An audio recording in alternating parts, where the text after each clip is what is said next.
This is a story that first and foremost is true.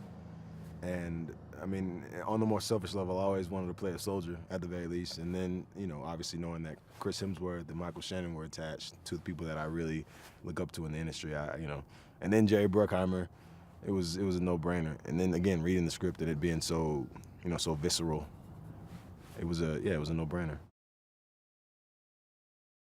Ben Milo is Chicago bred. He's the demo man. He's the weapons guy with a heart of gold. He's the big burly man, but then underneath, obviously, he has this tender spot, and you see that with his relationship with one of the kids and the indigenous kids, and yeah, man, he's just the guy that everybody looks to for that that heartwarming moment.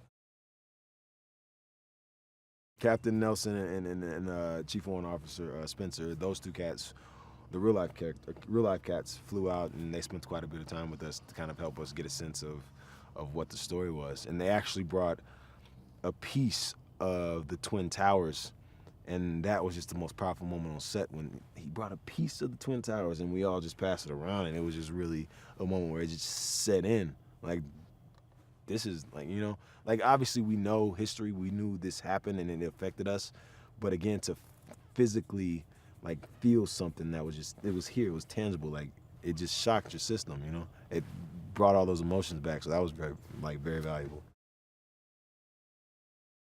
He's a very visual director, which is incredible, and so the first meeting I had with him, he was very emphatic about explosions and the colors and the vibrance of the war and the blood and all these very visual things, and then obviously telling the story the way it was, but staying as true to the real story and the real material as possible, which is the most important thing to me. Sticking to the book as best we can to tell these people's story, the true story of true human beings, and he was really emphatic about that, and for me that was everything, because again, if you're telling the true story, tell it truthfully,